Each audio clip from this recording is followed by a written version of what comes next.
All right, looks like we are live. So, welcome. Seems that way. Let Uh, me just double check YouTube here. Yep, we're good. all Alrighty. right. So, as Tim said, welcome everybody. Today we are going to be talking about ponds, if you couldn't tell by the thumbnail. Um, so what did you want to talk about today, Tim? I know you were really interested in talking about this topic. Yeah, well, this is the first year I'm going to be doing a little pond myself, and I just thought it might be, something we could share. It's getting to be pond season, and people should be setting up their ponds if they have, temporary ponds that they do. I know you've got a couple ponds at your house that are, they're not huge ponds, but they're not like, especially your one is it's not a huge pond, but it's definitely not a small pond either. But then you also have some seasonal ponds too. So I just thought it might be a good idea to kind of talk about some ponds, find out what people are doing with them, and then kind of go through, what does it take to actually set up a pond? When should you be putting fish in it for, especially for a smaller pond that's a more of a seasonal pond, and that type of thing. So I know for you do goldfish in your pond. You have some koi. Are you going to move your goldfish to the pond this year? Um, I'm not sure. I don't know if I'm going to move the ones out of the 300-gallon tank into the pond or not. Still kind of deciding on that. Thinking about updating my filtration on the smaller pond a little bit. Try and get more of a bog filtration going on that. And then on the bigger pond, I actually did just put some koi in there a couple days ago. I might be able to get some pictures up here a little bit of those guys. But I actually found somebody local who breeds and distributes koi, and I went down and I checked their setup out. So that'll probably be a future video. I'll go back and film their little setup they have there. It's really cool. He gets some true Japanese imports. Oh wow, So nice. some really nice koi. He's got some koi in his pond. I think he said it was 15,000 gallons. But his one koi is about 3 foot. He's got a couple real close to that. Wow. So pretty nice setup. But once I get the aquaponics going, I'm gonna really get that 1,000-gallon pond going, and I might put the goldfish out there just to grow them out a little bit for the summer because of the space and the amount of filtration that has, keeping that water real clean. Yeah. So you've already got the koi out there. What else do you have in your ponds that you keep outside? I don't remember what else you had in there, but I felt like there was something else. Is there something else? Yeah. So in both ponds, I have rosy reds, is what they call them in the fish stores, which is essentially they're just fathead minnows, just a golden variety of it. So they're cold water as well, which you can keep them without a heater. You can keep them, I guess they're more temperate. You can keep them with one if you wanted to, but they're actually a good algae eater. A lot of people don't realize that. And I keep them in the ponds for algae control, and they've actually done a pretty good job. Hmm. Um, in the smaller pond, I've kept Danios out there. I've kept guppies out there. I've had a bunch of different fish out there. The smaller pond tends to stay a little bit warmer because there's not such a large volume of water, so you're a little more versatile with what you're able to keep out there. Yeah, it warms up a little bit more for you then.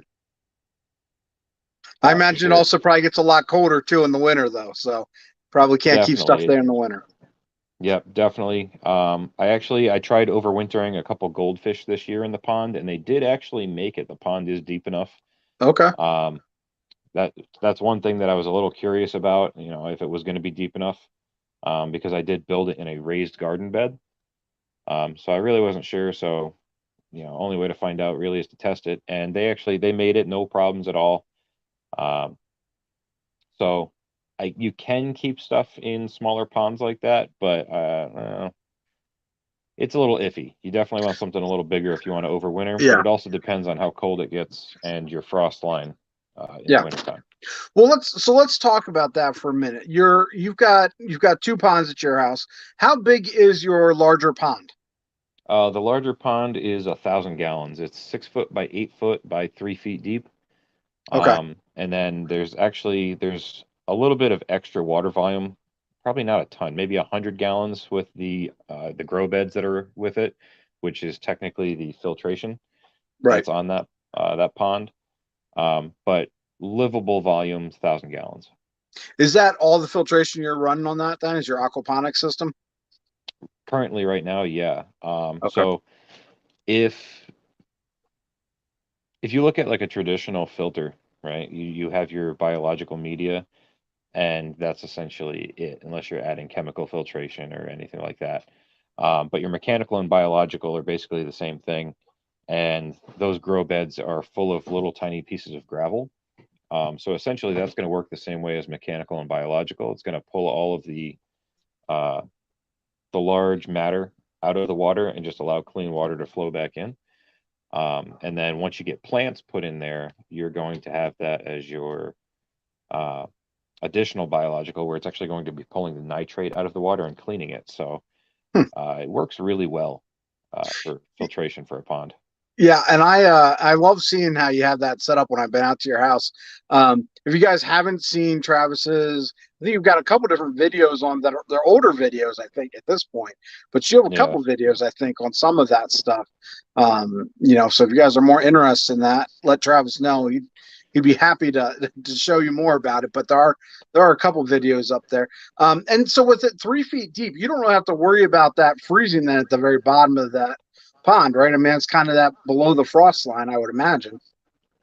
Right. Yeah. So the most ice I've ever got on that was about 10 inches. So I still have roughly a little over 2 feet of water under there for those fish to live in. And I've never really had any problems.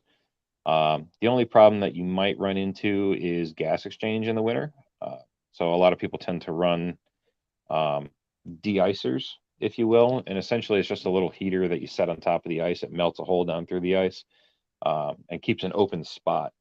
That way you have the gas exchange. Now, in nature, you still get the gas exchange with the where the ice comes to the shoreline. There's going to be a little bit of a gap there, and you get a little bit of gas exchange. But on a small contained environment like a pond that we would build, you're going to need a little bit more than that because we're going to have a larger density of fish uh, than what you're going to find in nature. Gotcha. And actually, I think I might be able to share a picture of the aquaponic system that I have here. Um, Let me see if I can do that. Yeah, that'd be awesome. And then I think, if we get kind of moved from there into more of the smaller ponds, I think that's probably what more people tend to keep, or that they want to even set up as some smaller ponds. And so, it is nice, with that larger pond, you can keep the fish in there year round, especially with the fish you're keeping in there. Obviously, there's a lot of fish you wouldn't want to keep in there year round, but with some of those goldfish and minnows and things of that nature, you can absolutely keep them out there year round and they'll do okay. But not necessarily so much for, some of the more of our aquarium fish. You wouldn't be able to keep those in a pond like that out year round. It would just get too cold for them. Although I'd be tempted to maybe try some like shrimp, things like that out there. I think that might be okay year round. But where we're at, it gets pretty cold in the winter. Like a lot of times we will have 2 or 3 weeks where it's down, There we go. in the single digits, that kind of thing. But yeah, go ahead and explain what you got there, Travis. Yeah, so basically here what we've got set up is this is the old setup that I had. So this is my 1,000 gallon pond that I built, and I have two IBC totes. Um, and that's those white things that you see behind them. I cut the bottom third of the IBC tote off and basically set up the aquaponics system using that. So the water is pumped up into those with the pond pump, and then it fills and drains with a bell siphon. And then if you see the PVC pipe, I don't know if you can see the mouse. Yeah, you can. Right here, the water drains back into the pond like you see on this one here. And then I also had a UV filter set up right here, but it actually broke. So I don't have that set up anymore. I'm just using the aquaponics system, and the water is actually a lot cleaner than what you see in this video here, or in this picture here. And right now in this picture, you just have goldfish, and then if you look right down here, you can see all those rosy minnows that I was talking about. Yeah, that's basically that. And this was the grow beds, and you can see all the plants growing in there. And this was just in the beginning. I didn't really have this running that long when I was taking these pictures. But that's like I was talking before, where they remove the nitrate out of the water and then provide fresh water back to your fish. Yeah, and this So is pretty cool definitely one setup. of those. I think if you're a person who's a DIYer and you like to do a lot of growing of plants and stuff, you have your own little gardens. I think what Travis has here is awesome. I love the setup. But for a lot of us, obviously, we're not looking to do anything that big. And I rent, so I couldn't, even if I wanted to, do a pond like this. I've Yeah. got to do something much more temporary than a pond like that. But it is awesome setup you got there, and I'm sure you're enjoying eating your vegetables from there. And so that is definitely cool. Now there are your other ponds, I believe they're all like those preformed ones you can get at like a Lowe's or Home Depot, that kind of thing. But how many gallons are your smaller ponds there? The smaller pond I have is 125 gallons on the lower, and then I think it's 40 gallons on the upper. Let me see if I can. I've got a picture of that too Yeah, those are somewhere here. definitely, and I think a lot of times, I have thought maybe I could get away with getting a pond like that with my landlord. But again, they're not going to be necessarily a temporary one season kind of pond. They're going to be something that you're going to set up and then you're going to leave them there. But I mean, obviously, even with that, if you could keep their goldfish, even in that 125 gallons, that means the bottom of that is not freezing over. So how Right. deep is that, in the middle there? This one I think it's right about 2 feet. There's a graduation down, so the upper level is about 12 inches deep, and then the base, I believe, is about 2 foot. Okay. So Um, that bottom portion still stays, you know, uh, open enough that they have some room to move around. And, um, right. you know, yeah, And it's this is out definitely, here. So you can see, like right here, there's a little uh, a planter box, if you would, and that's sitting on the first step, and then it actually steps down from that to the deeper portion.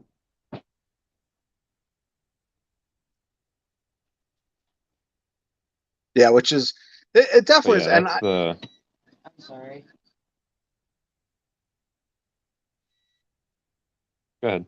I was going to say, it definitely is, it's a really cool pond and set up there the way you have it and everything, but it's definitely going to be, this is definitely not a temporary pond. So we'll get to temporary ponds. I don't know, Travis, have you ever actually done any temporary ponds at this point? Um, Technically, yes. When I first set up my aquaponics system, it wasn't on my actual 1,000 gallon pond. It was a whole separate setup um, using IBC totes. And I believe I might actually have a picture of that here too somewhere. Um, but I grabbed a bunch of pictures of the stuff that I've done. That way, we kind of have something to reference back to. Let me see if I can find. So while you're looking for that, there are a lot of other options besides. Now, if you want to do an in-ground pond like that, obviously you can go ahead and you can get it set up at like a Lowe's or Home Depot. They have all kinds of preformed ponds you can pick out. They have pond pumps. They've got all kinds of different chemicals there at those stores for setting up your ponds, and that's definitely an option for you. Oh, okay. I never saw this, Travis. Yeah, yeah. So that's what's nice about the IBC totes if you want to do aquaponics is you can actually this part here was just the top of this, and you can just cut the top third off, flip it over, set it back on top of it, and then you can have your fish down here in like a temporary pond, and then you can have your grow bed on top of it. But I had one set up like this with a bunch of other grow beds and stuff hooked up to one main tank, and it worked out pretty well. Fish grew really well. But that's probably the closest thing I've ever had to a temporary pond. Yeah, how much do you know how much water those hold? There's two primary sizes, 275 gallons and then 330. Okay. I had the 330 gallon ones, and when you cut the top third off, you're probably left with about 250 gallons of water, Okay. roughly. So it's a fairly good size still. Yeah, I definitely thought that it'd be cool to do a pond with those. But they're definitely not the best looking mini ponds. If you're looking for something that's going to look good, They're kind of hideous looking, really, but Right.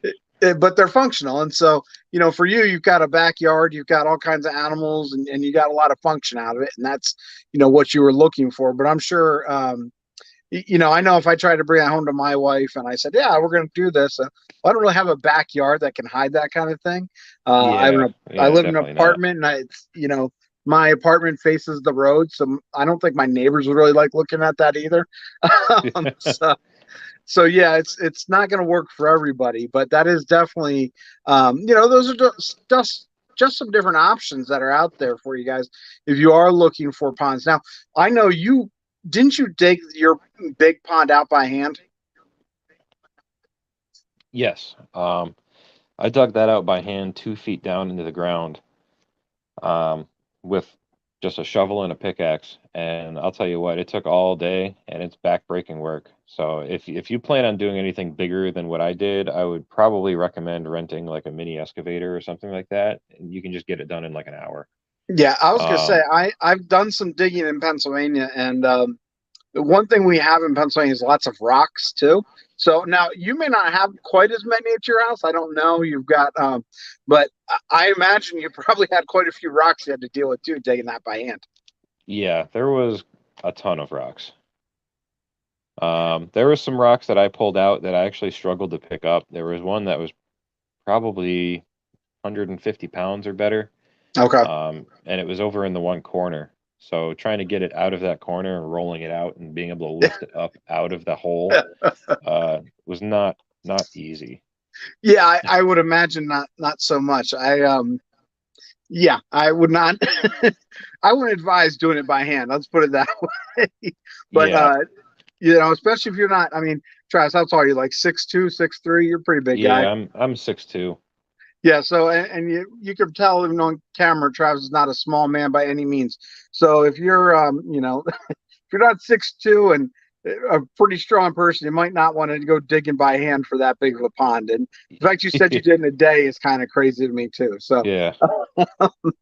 but I started around 8 o'clock in the morning and finished around 8 at night. So yeah, no thanks. No thanks. So again, this is one of those that's not for everybody, but there are different options. And so one of the things that when I was looking at different pond options, probably one of the biggest things I see are the Rubbermaid like feed tanks, basically that you can get at like a Tractor Supply. And yeah, the stock tanks. yeah, the stock tanks, and they come in sizes. I don't know. I think they even go up to 300 gallon. I'm not It's sure for me. yeah, they've got 50, 100, and then 300. Yeah, and so you can definitely get some pretty big ponds that way, but they're a lot more temporary because you can just empty them and move them and that kind of thing. But when you're talking 300 gallons, even that, if you wanted something temporarily for a little while that maybe in the future, yeah, you put in the ground, you probably could even think about that. Yeah, and those work really well for a lot of people. I didn't know you had some pictures of those trucks. You never had any of those, did you? No, I've actually been looking because I kind of want to get one, and I'm tempted because the guy that I went and met the other day that had a LaCoy had a bunch of these just laying in his yard that he wasn't using. So next time I go back, I might ask him if I can buy one off of him because I really want one. They're a little bit pricey if you were to go buy a new one, but a lot of times if you go on like Facebook Marketplace or Craigslist or anything like that, um, you can get them fairly cheap. I think I've usually seen them running about $150 to $100 for a used one, for the 300-gallon ones. And Yeah, obviously the smaller ones are going to be much cheaper than that. Like the 50-gallon ones, I see them all the time for like $30. yeah.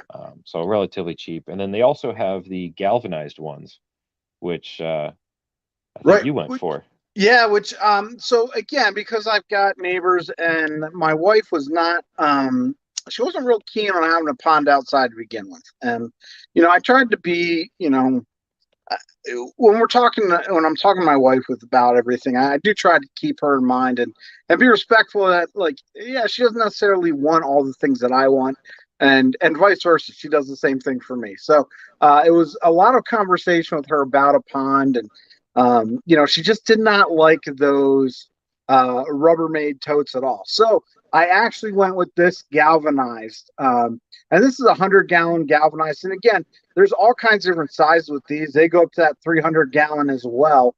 And she liked the way this looked a lot better than that Rubbermaid.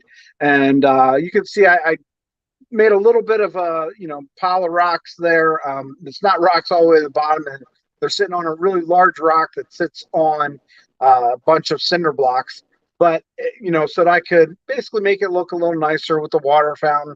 We're going to plant some plants around. It's still in the process of being done, but this is another option for it. People, if they aren't looking for those Rubbermaid, they don't like the black. You can go with these galvanized options now.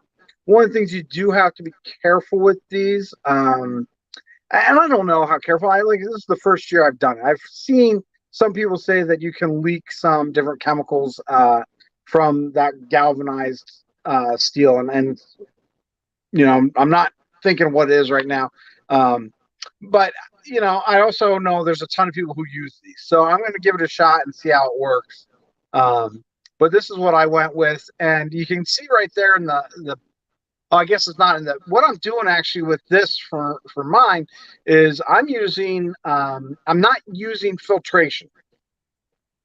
So I'm gonna rely on my plants. I'm gonna be putting a bunch of plants in here, and they're not in there yet because it's still a little too chilly for them. But I'm running a pump, but I'm using a solar powered like fountain basically, and that fountain is in the middle of that pile of rocks, so that it comes up through the rocks, and then it will basically look like a little miniature waterfall that's going on there. But I had to use solar power because I don't have any power outlets outside. So we'll see. I think it's going to work pretty well. That'll give me some water movement there.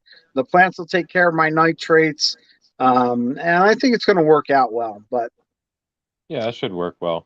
And then something I can add in here is if you start having issues with the chemical leaking, like what you were talking about, if you experience anything like that, there's a couple different things you can do to remedy that.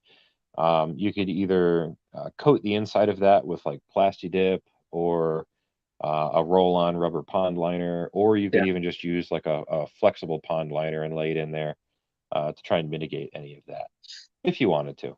yeah, and I don't. My guess is it's not really going to be an issue. Um, and if it is an issue this year, then like by next year, it'll probably stop being an issue. So, I mean, that's one of the reasons I have it set up now, though, so that if there's anything that's going to leach out into the water, hopefully it does it now and Right. before I get fish in there. And I'll probably do like a, pretty big water change in it before I put fish in. Um, but yeah, that's what I've got set up. I think it's gonna look awesome by the time I'm done. But I've got to add some plants there, and I've got to do some other pieces just to really get that looking the way I want it to. That's going to keep the neighbors happy and the landlord happy. I didn't ask the landlord before I put that out there, but I think he's Yeah. okay with it. Um, but again, this is what I'm when we're talking about some of those miniature ponds. Like I couldn't put in a long-term pond without talking to my landlord, and maybe he would agree to. I don't Yeah. think he would agree to like 1,000-gallon one like you have there, but maybe those Hmm. preformed ones, maybe he would agree to something like that. Yeah. But when you're talking about something like 100-gallon pot, I don't think I'm going to run into problems there with that. And if I do, it's easy enough to get rid of. It's easy enough to take it down. Now, I went with 100-gallon. What do you think's the smallest you could do? An outdoor pond and still be able to keep some kind of fish in. Um, that's tough because it depends where you live, right? So if you live down in Arizona and it gets 120 degrees and you have a 50-gallon pond, you're going to struggle with temperature. The pond's going to heat up really fast, and if it heats up too fast and too high, you can kill your fish off pretty easily. So you'd want to provide either some form of cooling for it, shade, anything like that where the fish can go hide and get cool. Um, so it's more of a location thing versus like how much you can do volume wise. So I mean, if you live where we do, like in Pennsylvania, you could do a 50-gallon pond, no problem, and just have a little shade area over it. Kind of like how you have in yours with the rock, where the fish can get up underneath the rock to Yep. get out of the sun. that would probably work fine. But if you live somewhere down in like Arizona, you're probably going to want to do like at least 150 gallons, if not a 300, and then definitely provide shade, not only with the rock in one portion of the pond, but you probably want to get an overhead shade and shade your entire pond. That way you're not really in direct sunlight, to try and keep it a little bit cooler. And then if you definitely live in those hot climates, try not to do an above ground pond. Try to get one that's actually dug into the ground. Generally speaking, once you get down around a foot, 2 feet, the ambient ground temperature comes around 55 degrees, and that's really going to help you cool that water and prevent it from overheating.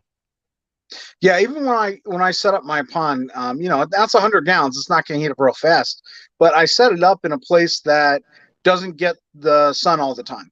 Like the first half of the day, there's no sun on that pond at all.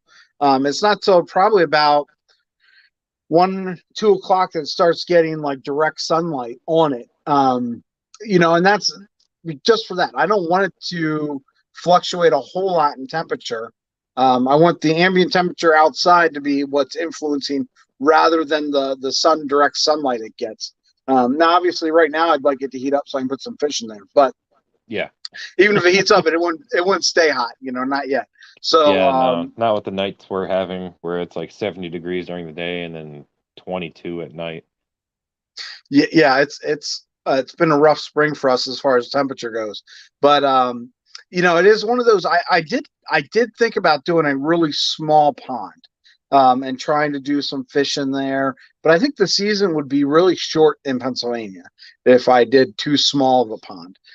Not that you still couldn't enjoy it. Then I thought, well, maybe if I did a small pond, I could just do plants, which you could do longer, and that would be something I could enjoy. But in the end, I finally decided, no, like if I'm going to do this, I got to have at least 100 gallons. And since my wife was willing to let me do that and agreed to that, and then that's what I went for. So now you mentioned, filtration. You've got aquaponics. You also, what was the other filtration you talked about for your smaller pond? Like a bog Bog, filtration? yeah, bog filtration. And it's funny because bog filtration and aquaponics is almost the same thing.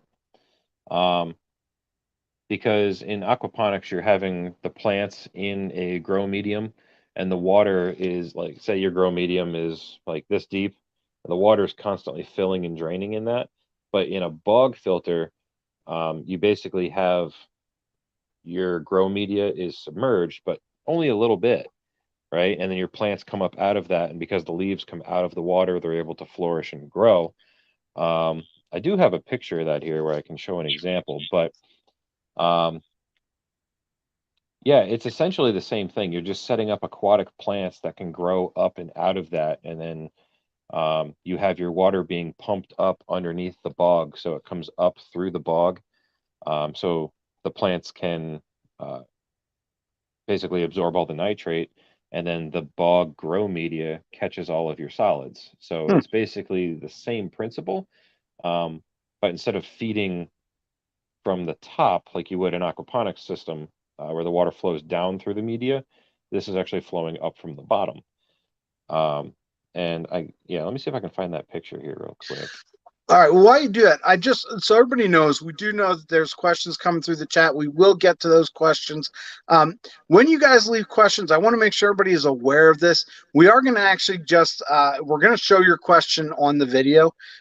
So if you don't want your name to show up on the video, you have two options. One, you can just put and start your question with "Please don't show this" on there. But it makes it a lot easier for Travis and I to be able to make sure that we completely answer the question, and that we're both looking at the same thing. You guys know what the question was, so we will answer a lot of those questions as we're going forward. So just because we haven't gotten to them yet, don't think we're not going to. Because I know like some of the questions that were there, I saw like I have questions about a little bit too because this is my first year doing it. But we'll get to a lot of that. Yeah, and then we're basically just going to do our little bit of a talk here real quick, and then we'll get to the questions at the end. So don't freak out that we're not answering the questions right away. We are going to answer them. And if you didn't catch it while the live stream was going on, you can always go back and rewatch it. This is going to post as soon as the live stream's over. So So here's that bog filter, right? So if you look at this picture, you have the main pond on the right-hand side. You can see where the rocks are that kind of shelter the bog away from the main pond. And you can see there's no plants growing in here, but over here you have lilies and elephant ear, and all kinds of aquatic grass, as well as some water hyacinth over here. So essentially, your main bog is actually going to be up here in this shallow area. So your water is being pumped out of the pond up under here, and it's coming up through your grow media, right? Which in this case is just gravel, and it's real shallow. So that's where your water hyacinth and other shallow plants are going to be. A lot of people tend to use uh, cattails because they are really good. They grow fast, they multiply, and they'll fill up your whole bog with cattails. And then you can have a lower bog like this one does, where you've got more elephant ear and your lilies and things like that that need a little bit of deeper water. And then your water is going to flow back out clean into your pond. So that's essentially bog filtration. And realistically, you could just call that natural filtration, right? So it's no different than what's happening in the wild in nature, is bog filtration.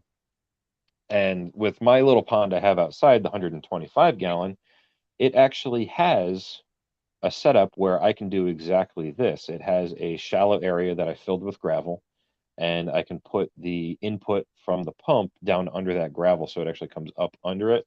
And you can plant some shallower plants there, and then it has a deeper area that it spills into before spilling back into the pond. So that's where I'm going to try and do bog filtration on the smaller pond I have. Hmm.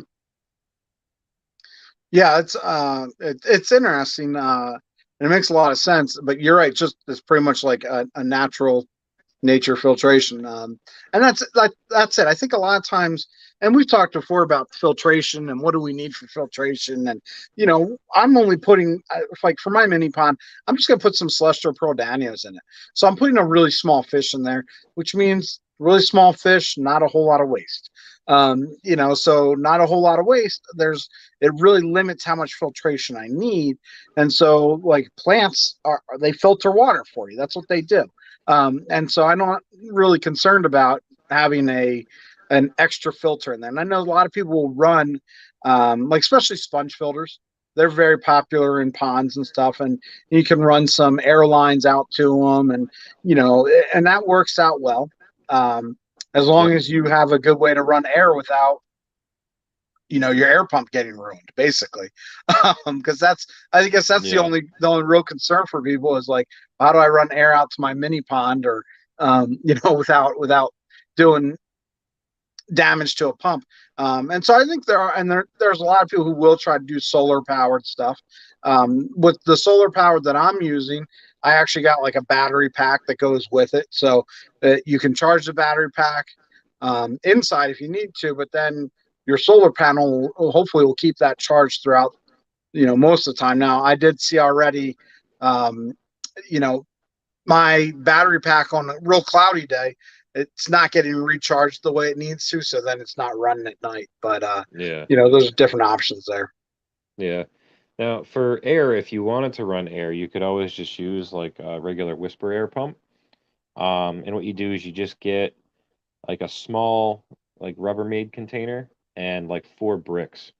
And you would set 2 bricks in the middle on the ground, and then set your air pump on top of that, and then set 2 bricks further out. You flip that Rubbermaid container upside down and set that on top of the 2 outer bricks. So that keeps your air pump elevated off the ground. So if it rains or anything like that, nothing's going to get up to it. But it also keeps the rain off the top of it. So you can set that air pump there, and you're basically out of the elements for the most part. Um, and then you could get a 5th brick and just set it on top of the Rubbermaid so the wind doesn't blow it away. Um, but that's kind of how I've done it in the past if I wanted to run air just to keep it out of the weather. And it Yeah, seems to work. I've never really had any issue with it. Um, even in the winter, as long as you keep the snow away from it and it's able to breathe a little bit, it still works. Granted, it's not pumping as much air because that rubber diaphragm gets cold, but it still works. good to know. Good to know. All right. So I don't know, Charles, is there anything else that you thought we should touch on before we get into some different questions?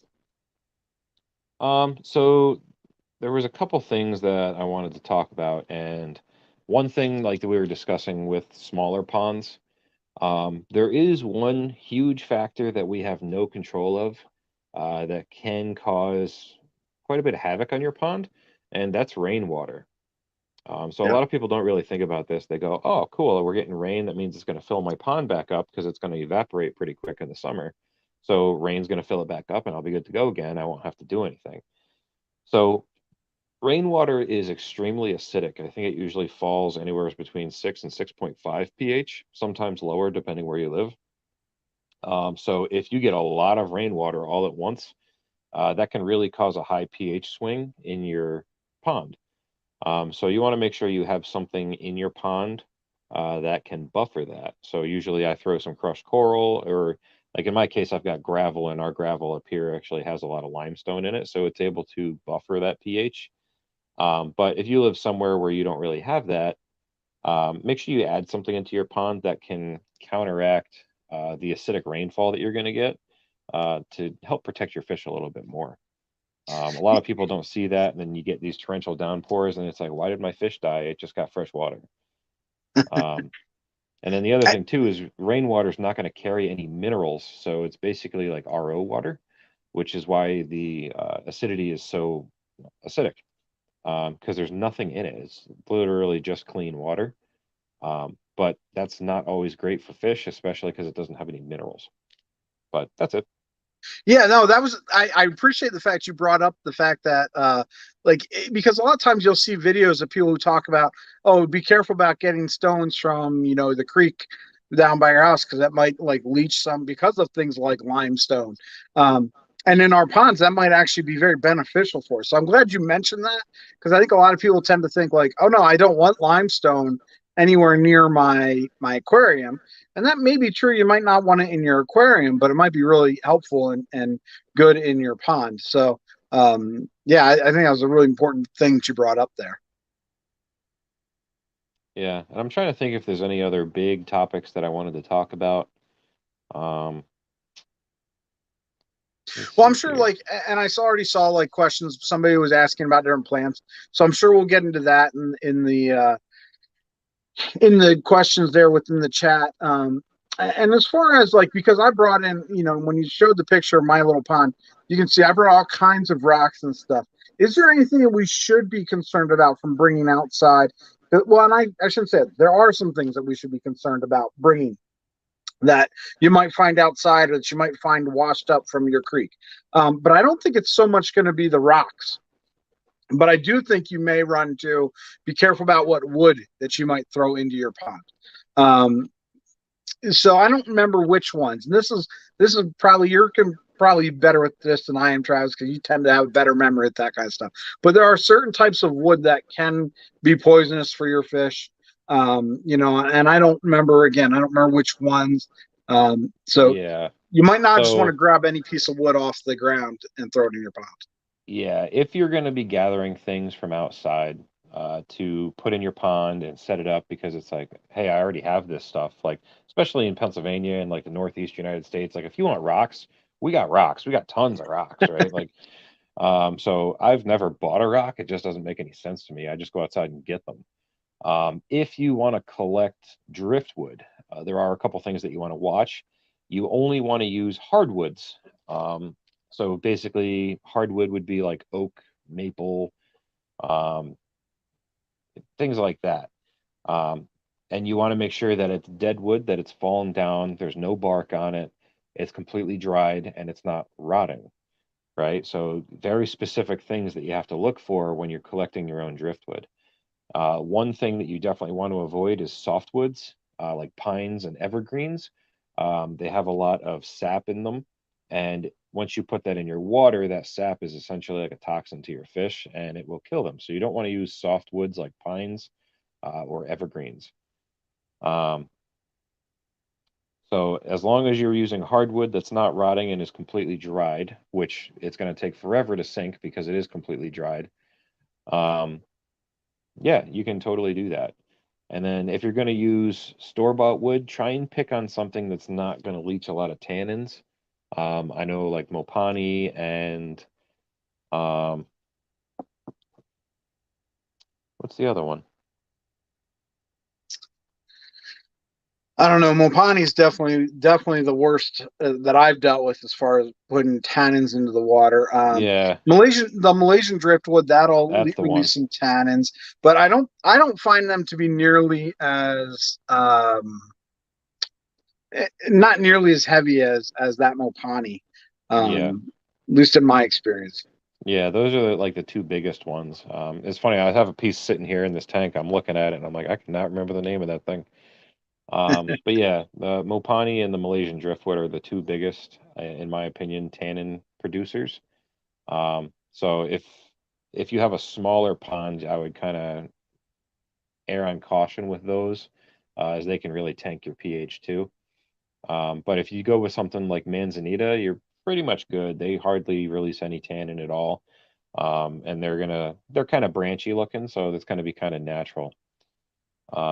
But yeah, that's just the rocks. And oh, the other thing that you want to watch too is try not to pick on any wood that's real close to your yard or anybody else's yard, wood or rock for that matter, because you can have pesticides or fertilizer or other things sprayed onto those. And one thing a lot of people don't realize is when you have pesticides, like any kind of ant killer, that stuff is usually good for like a year or two. So if you spray it on there 2 years ago, it's probably still on there, especially on rock and driftwood, because it's going to absorb it. So try and pick on stuff that's like in the middle of the woods where nobody's going to be spraying that kind of stuff.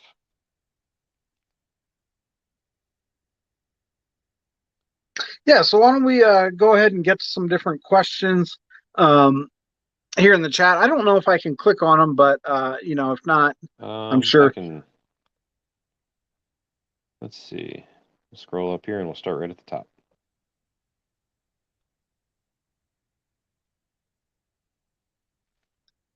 Any pond plant suggestions that can tolerate freezing over winter?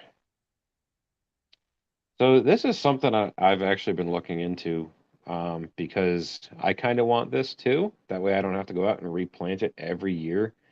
And I've experimented with some, and I really haven't had a ton of luck. Um, the one plant that is probably going to be okay as long as you can get it deep enough is going to be like pond lilies, because they seem to come back every year in the local ponds. We've also had some luck with Vallisneria, um, though that's a little bit more spotty. And it has to be the American Vallisneria, I believe is what it's called. Yeah. That's a little bit more cold water tolerant as opposed to like the jungle val or the Italian val. But still, it anytime you winter over plants, you got a risk of losing it, and the risk is actually fairly high, which is why most people recommend if you're going to keep plants in your pond, to bring them in or just use annual plants that you have to replace yearly. Because if it does end up killing those, it's going to release a lot of ammonia into your water, and you could potentially lose fish. I tried overwintering some water hyacinth this past year, and it didn't work out. I was kind of hoping that they would come back, but they really didn't. So Yeah. Well, I think it's kind of a go ahead. when you're talking about freezing, like that's, I mean, right there's not a whole lot of plants that are going to tolerate being frozen, period. Now, so yeah, the question is, can you get stuff that's going to stay deep enough and then that grows? But if you go out, like, I mean, if you think about a pond or a lake, or, when you go into a lake, there's a lot of plant growth, like up near the edges where it's more shallow. And then the deeper you go, then there's kind of that there's not a whole lot of plants that are typically growing in the middle of a lake. That's just because there's not enough light to get to them. So it's kind of one of those, like, yes, there are a few out there, but there's not a lot, at least not in Pennsylvania, that do that. Now, Yeah. Travis, don't you have a picture of that Val scenario though that you went kayaking? Do you have that picture still? Uh, Yeah, I could dig a little bit and find it. Give Yeah, me a see second. if you can find that because I thought that was amazing because there is the American Valsinaria that would probably be a good one, but you would need to make sure you have some kind of real substrate then in your mini pond, so I think that would be probably the one factor for a lot of people that you might run into issues with is do you actually have the substrate for it. So like today I was working on my mini pond and I added a bunch of rocks to the bottom just because I didn't want it to look like when you look down in it, see all the reflection of the tub. So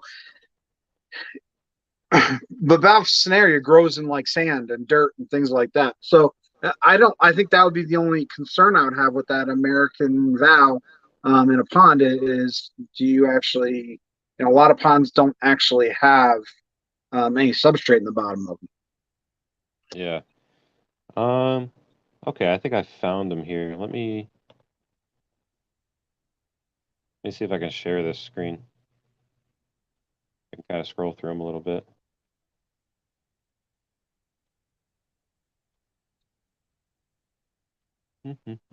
Yeah, I was gonna say I remember when you showed it me, it's yeah. Yeah, so this was out in the kayak, and this was a local lake that we went to probably last year. Um, we went to it for the first time in a year, and the year before there was nothing. There was hardly any plants. There was a bunch of lily pads, but nothing that would really, jump out yet as like, huh, that's interesting. And then this year we went, or this past year we went, and it was full of this American Vallisneria, like absolutely covered in it. And I was actually tempted to go back and pull some out and try and put it in my pond because obviously this stuff is doing well enough here. And this here in this photo, this water I'm in is only about 2.5 to 3 feet deep, which is about how deep my pond is. So I thought it might be worth giving it a shot. But something that you have to be cautious of is in a lot of areas, if there are aquatic plants in environments like this, it's illegal to remove them unless you have a permit. So you have to be very cautious doing things like that because if you get caught doing it and you don't know that you shouldn't be doing it, you can face some pretty big fines.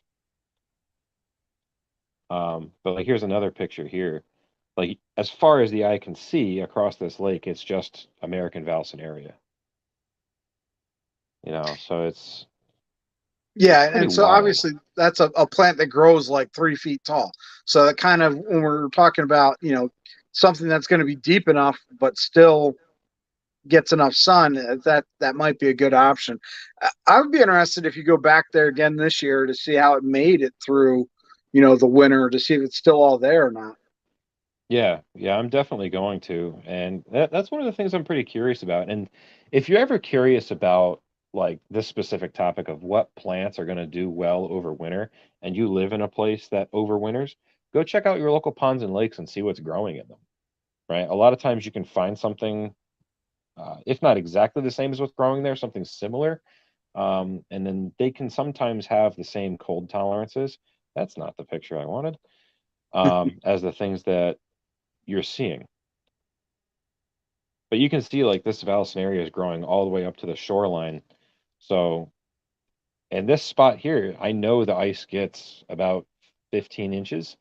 So it's freezing right down to the ground, and this Vallisneria is still coming back. So, like you can see here, almost right up to the shoreline, and it's still growing.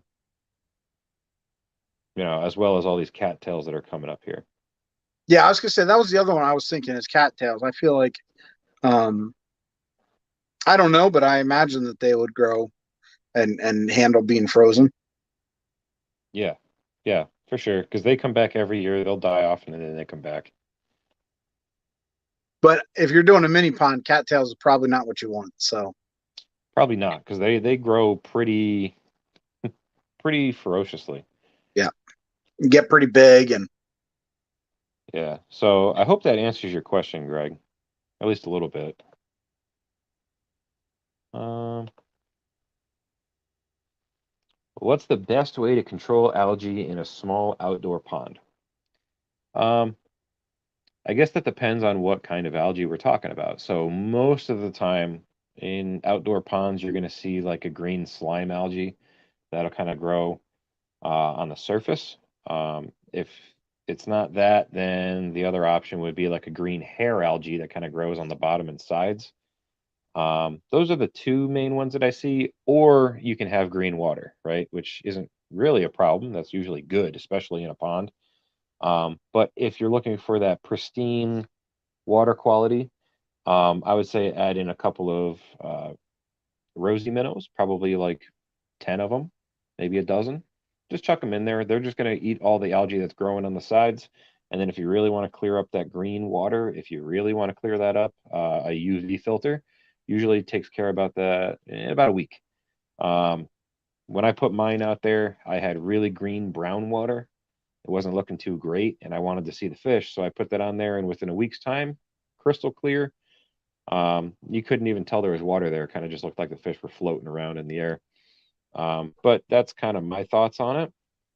So you've got your natural as well as your UV to kind of keep that clean. Yeah, I'm gonna say, as far as with a small outdoor pond, I'm probably not trying to control algae. Because and now here's the thing, like if you have one that's set up year round, then yeah, maybe I am, because then I probably have it set up to just, like Travis is saying, enjoy my fish. He's got koi out there. He wants to be able to see his koi. That's part of the reason we keep koi, right? But for Yep. me, I'm doing an outdoor little mini pond because I want to try to breed fish. And algae, for the most part, is great for breeding fish. Whether it's for the fry to hide in or to eat food, or they're going to help produce like infusoria and other small things the fish can eat. So I personally am not really too worried about controlling algae in a small outdoor pond. That being said, I'm also adding a lot of plants that's going to help kind of control the nitrate levels. And so my algae hopefully doesn't get out of control because those plants, and they're going to have plenty of sun. I Yep. think in an outdoor pond, the problem I'll run into is they might not get enough nutrients. But they'll have plenty of sun, so that's not going to be a limiting factor. And if there's not enough nutrients, then I'm not going to have a lot of algae issues either. So, Yeah. And if you want to go with uh, the plant route of trying to keep your water clean by basically using the plants to absorb all the nutrients so that the algae doesn't get any, um, the other thing that you want to do too is try and shade it out because the algae is going to need light.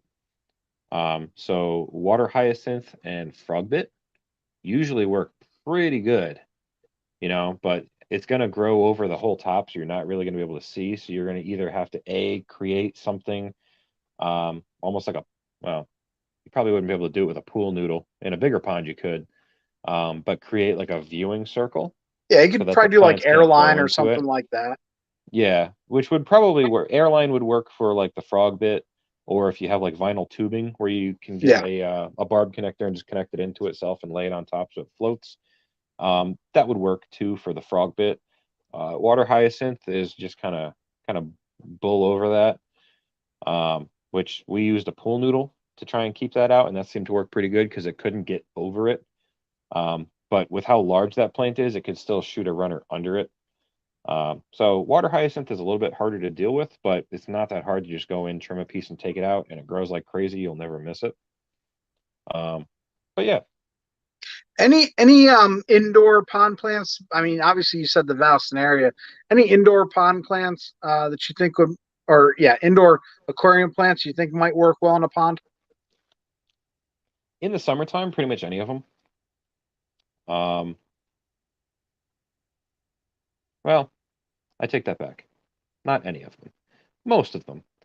Um, Anything that doesn't like super high light isn't going to grow that good outside. So like Sublosser Tang, if you put that in a pond, it's never going to grow at Yeah. all. Anubias might struggle a little bit, but if you're going to put like Amazon swords out there or like Bacopa, or any of the plants that need like a high tech setup, would probably do really well in a pond outside because you're going to have that super high lighting. You're going to have access to all the CO2 that's outside. And with the wind outside blowing across the surface of your pond, you're constantly going to be getting CO2 in there. But yeah, anything like that is probably going to do pretty well. The only issue is if you're going to run stuff outside like that, don't plan on bringing it in and having it thrive just as well. It's probably going to die off very, very quickly because you're going to be going from super high light, a lot of CO2 into an environment that's not so much light.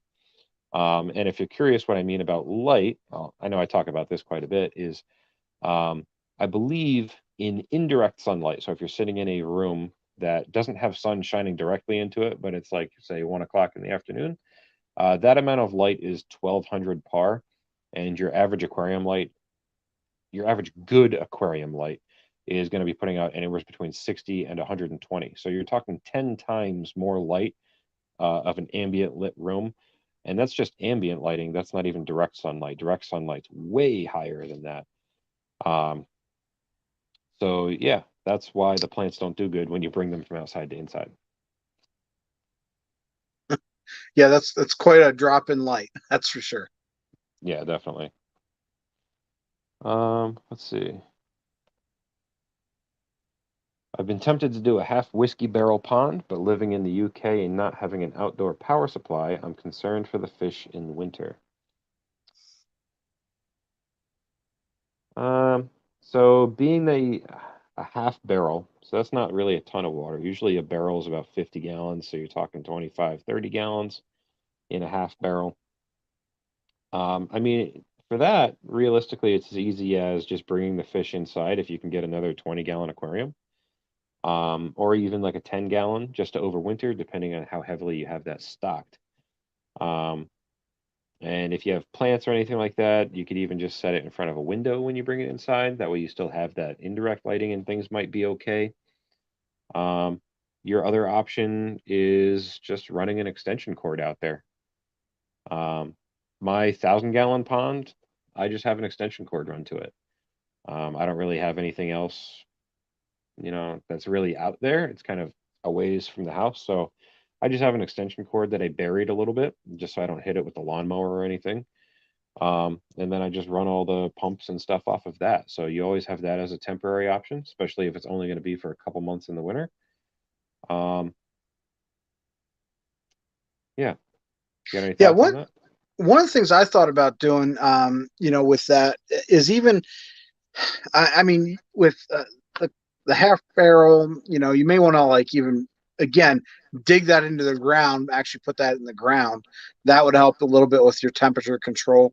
Um, but then, if you don't have power out to it, you might even try like I've thought about doing this on my own is taking an air pump, having that inside and running the air line outside and using like a sponge filter then that way you'd at least be adding you'd add some warmth to it. Now obviously not nearly as much as if you have a heater out there. A heater's going to do much better, but and depends on how cold you get. I don't know, but that could be an option. I think would keep. I mean that's not a lot, so I don't know if that would be if it'd be big enough It would to keep it add warm, but it would add some, some warmth to it if you're running the warm air from inside into it. I don't know. yeah, it would add a little bit. And the other thing too that would help from that is you have the air bubbles coming up. As long as you have a good flow of air, the wow, water movement on the surface of the pond would actually prevent it from freezing. Now, obviously, if you get down into like 0 degrees and lower and negative temperatures, probably not so much. But if you're in like the 30s and 20s, just having the air stone or sponge filter or whichever you choose, having that surface agitation is going to help prevent icing. He's So in the UK, so 20s and 30s doesn't mean much to him. yeah, 32 is zero, right? I mean, that's yeah, yeah, that's Fahrenheit. So you would just have to convert that to Celsius. So um, yeah, whatever that converts to.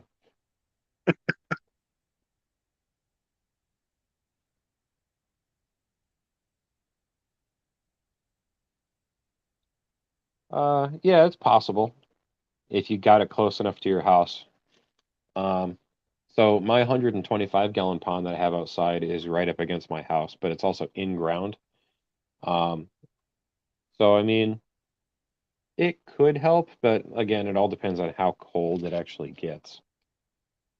Yeah, I think in ground right there, that's just going to make a big difference for everybody. If you stick it in ground, because I did think about doing that with my 100 gallon. There is, man, do I dig this out a little bit and just stick it in so that's halfway into the ground, and then maybe I just keep it running year round.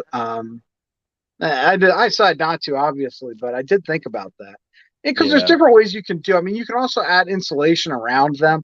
You can use, you can start putting lids on them and use like the greenhouse plastic or whatever.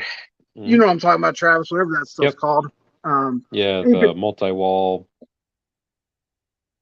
polycarbonate. Yeah, you could use yeah, that. that stuff. You could add that on there, and that would help you, get a little more heat from the sun, and help you retain that heat in the tank or in the, whatever your little pond is. So there are some different options that you could also add into adding a heat or air or something like that. Hmm. Definitely. Um,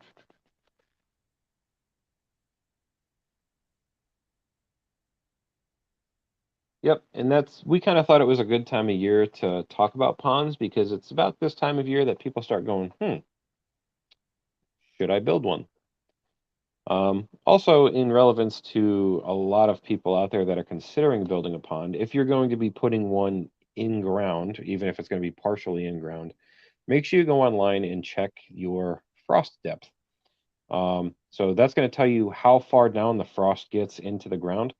So, like in the last scenario we were talking about, where if you were to take that half barrel and put it in the ground to try and help your temperature, if the barrel is only 24 inches tall and your frost depth is 24 inches, even if you buried that whole thing in the ground, it's not really going to help you that much because the frost depth being at 24, uh, you could still potentially have that freeze solid. So you'd want to get something that would go below your frost depth. So just something to throw out there as a keep in mind kind of thing.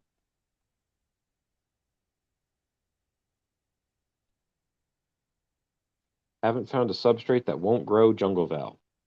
Yeah, that stuff will grow anywhere. Um, I mean, honestly, you could even float it and it'll grow. I've had it like that. Um, as long as it's getting some kind of nutrients to it, it's gonna grow.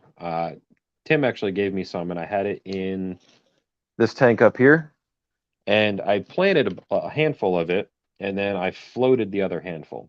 And the stuff that I had planted actually ended up dying off, and the stuff that I floated actually shot runners down with new plants on it into the substrate, rooted itself, and then spread throughout the tank.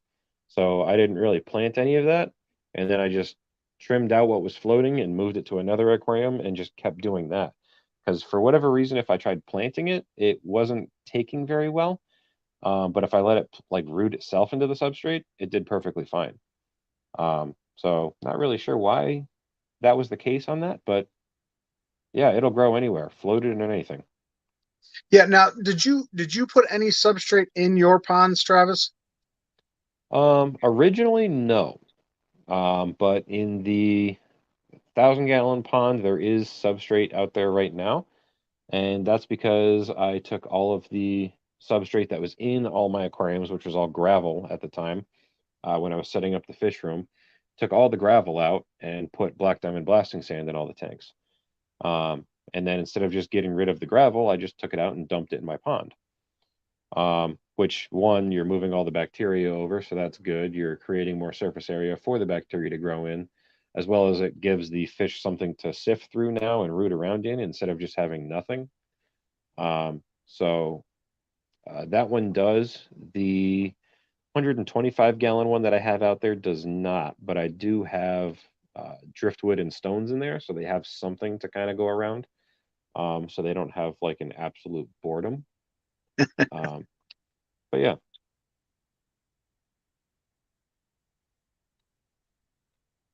um,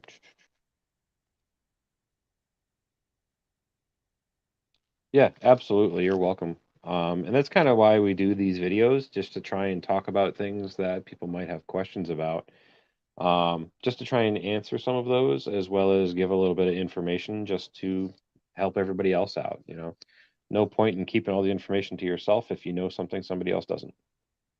No, and I especially like that we do it together because we'll have different thoughts on something, or we'll catch each other. Like I know you like, yeah, I was talking about burying the barrel in a half, in the ground, Hmm. and I know exactly about the frost depth. I never thought about like, so I'm glad you mentioned it because like, oh yeah, don't forget to mention that. And I think Yeah, vice versa. There's things that when you have more than one person talking to you guys, we kind of bounce different ideas off each other, and also make sure like, oh hey, I didn't forget this really important piece that I should have mentioned, that kind of thing. So yep, for we're sure. definitely glad to be able to help you guys out with whatever conversation you want. Which reminds me, if there are different topics you would like us to bring up, right now Travis and I are doing these live streams once a month.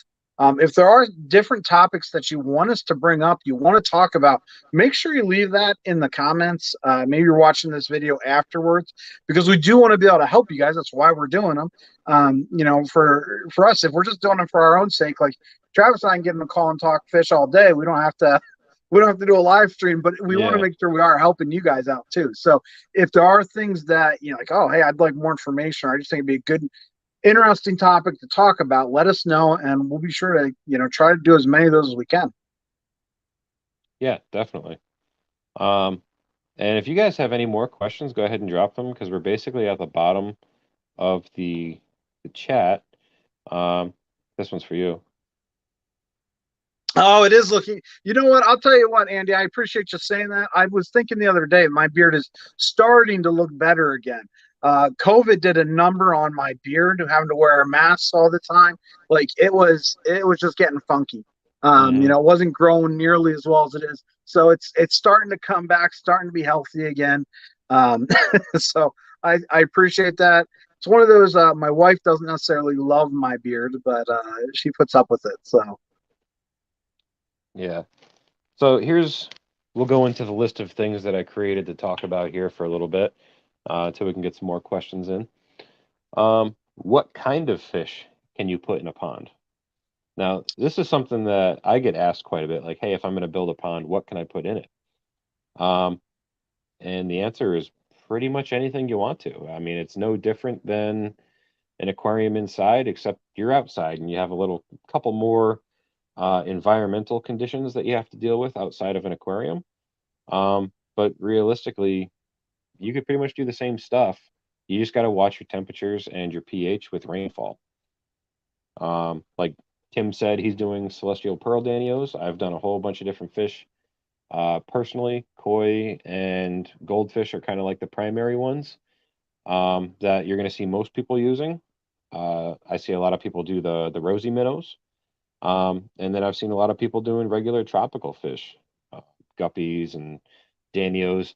If you were to do smaller ponds outside, like I see people buy from like Lowe's and Home Depot, they've got like 40-gallon. They're not Rubbermaid, they're Husky and some other kind of Yeah, I know. Rubbermaid tote, but they're like heavy duty. I see people setting ponds up with those all the time, and then just running sponge filters in them. And if you can get these fish outside and they've got natural sunlight, natural conditions, a lot of time they're going to breed way better for you than in a indoor controlled environment. Just because it's a little bit more on the natural side for them, and they tend to go nuts, as far as breeding goes. Um, what are your thoughts?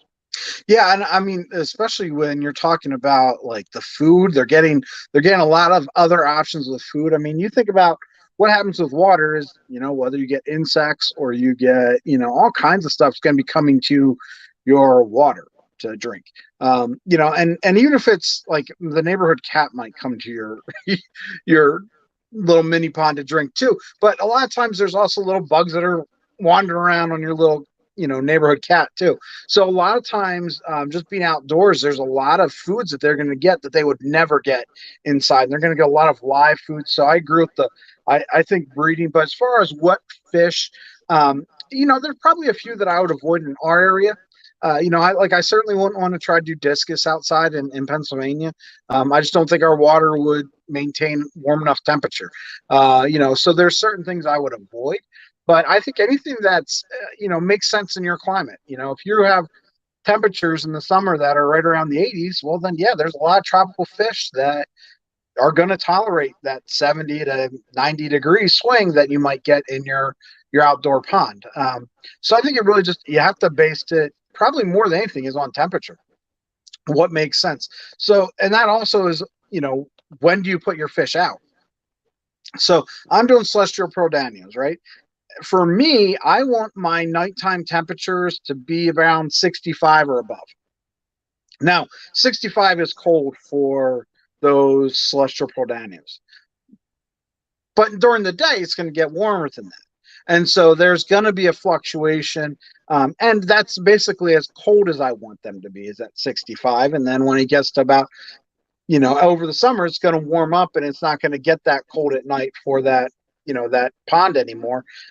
So I think it really is, just depends on what temperature you're at. If you're talking about if you're out in Arizona and you have 120-degree days, well, if you have a big enough pond, maybe you do put, some, rams or discus out there, something that likes it warmer and likes their temperatures in that, mid to high 80s, that kind of thing. So, yeah, just what do you put out there? Whatever you want, just be aware that that's going to be the case. Now, the other thing is we have an eagle that's been flying right around my neighborhood lately. Now I live right by a stream, so that eagle I see it swimming, going for fish in the stream regularly. Well, if I've got that and then I'm doing a goldfish pond, well, I don't know. I don't know how eagles see. I don't know how birds see. But in my mind, I think like, man, my goldfish is way more colorful than some of those fish that are down there. Is that going to catch that bird's eye? So those are some other things you might want to think about too. Yeah, definitely. And that's actually one of the things I was going to bring up is we actually had a problem with predators with ponds. And there could be numerous different kinds, and a lot of them can be mitigated fairly easily. And there's a lot of deterrents that you can use. And then there's some animals, if you have them in your area, that there's almost nothing you can do about it. So, like, we had a problem one year with a bear, and I actually had to call the game commission to come in and remove the bear because he was, injuring my animals. He was basically fishing my koi out of the pond, eating them, and then leaving. And they can't go anywhere; they're right here. So, um, it's not really something that I could control. Outside of that, we also had issues with raccoons and blue heron. And if you're not familiar with what a blue heron is, some people call them a crane. But they basically like to fish for fish in shallower waters, basically 3 feet and less. So my pond is 3 feet tall. He would kind of just stand on the outside of it and reach in and spear fish and take them and leave. And essentially, the only thing I could really do to prevent him from doing that was get deer netting. And it's funny because it's made to prevent deer from getting into certain areas because I think it's like 6 feet tall. Um, but you can get deer netting and put it over top of your pond, and that's going to prevent like birds and um, animals like that to getting into your water. And I do have a picture here so you guys can see what that would look like. Let me just get it up here. Yeah, why you do that?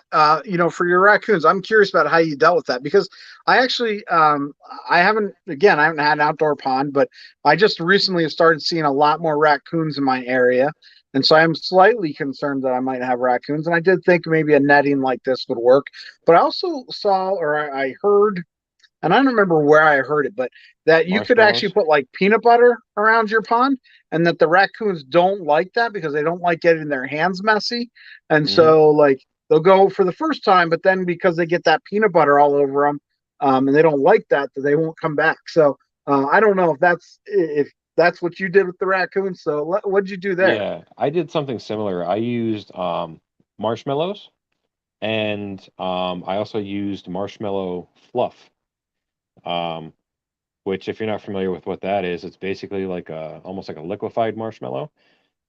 Marshmallows have like a powdered sugar on the outside of them to keep them from sticking to your fingers when you touch them. And marshmallow fluff is basically the same thing in like a peanut butter jar that you can scoop out and spread on like bread and stuff. But what I was doing is I put a couple marshmallows out there, and then I put a couple little like can lids, like how you cut them off with a can opener. Put a couple lids with marshmallow fluff out there, and they would grab it thinking it was like a marshmallow or food. They'd get it in their hands, and they couldn't get it off. Even if you like put it in the water, because they'll try and wash their hands in the water in the pond, it won't come off. So they'll just have this sticky stuff in their hands, and they absolutely hate that.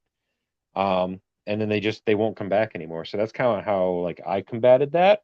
I think they grabbed it once. I remember going out the one day and seeing there was a little puddle of fluff on the ground, and I picked it up, and you could see the little paw prints of the fluff just leaving. Um, and they never came back after that because they think they're going to get that every time, so they'll just go find food elsewhere.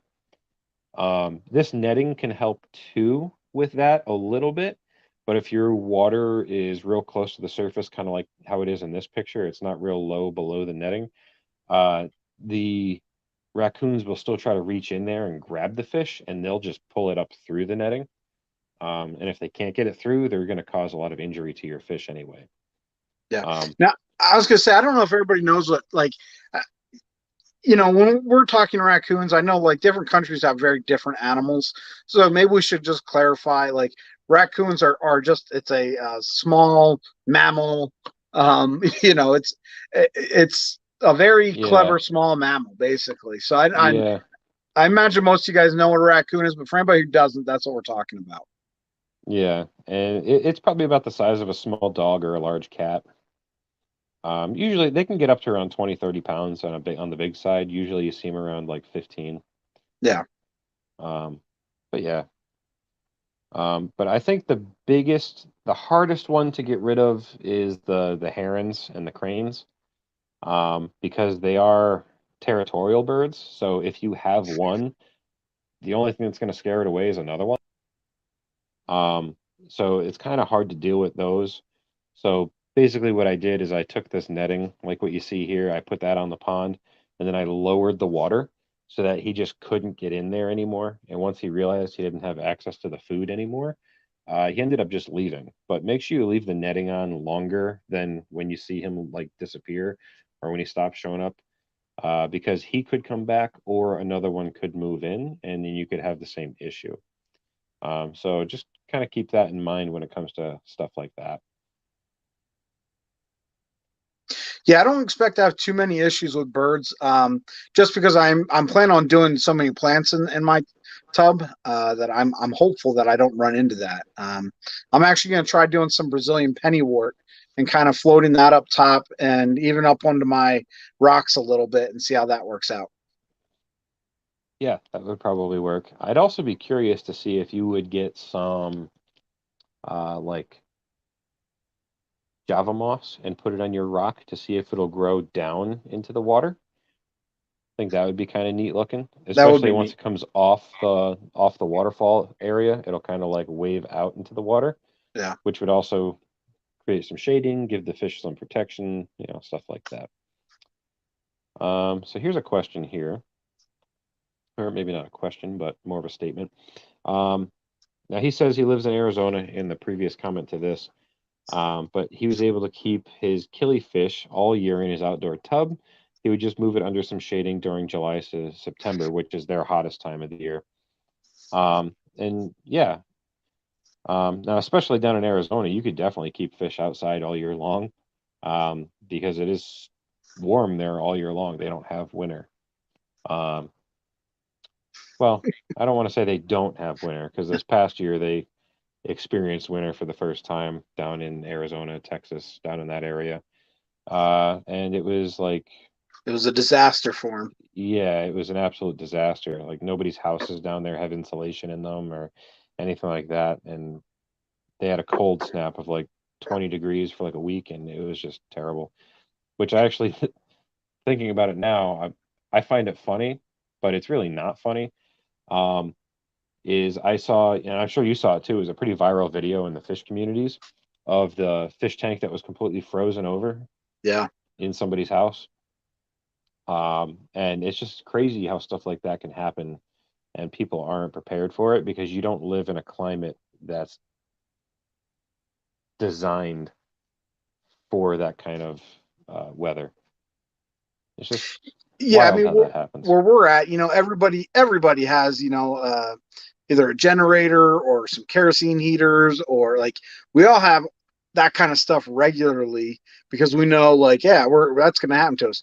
But I don't, what I don't have is I don't have like a boat, and like if I lived in New Orleans, I'd probably have a boat because you're used to flooding. So yeah, Yeah, it's definitely one of those. You know what disasters can happen in your area, and you're ready for them. And then when something else hits you, it's not good. yeah, definitely. I'm trying to remember. I was looking for a picture here. I'm trying to remember if I had it or not. Um, hmm.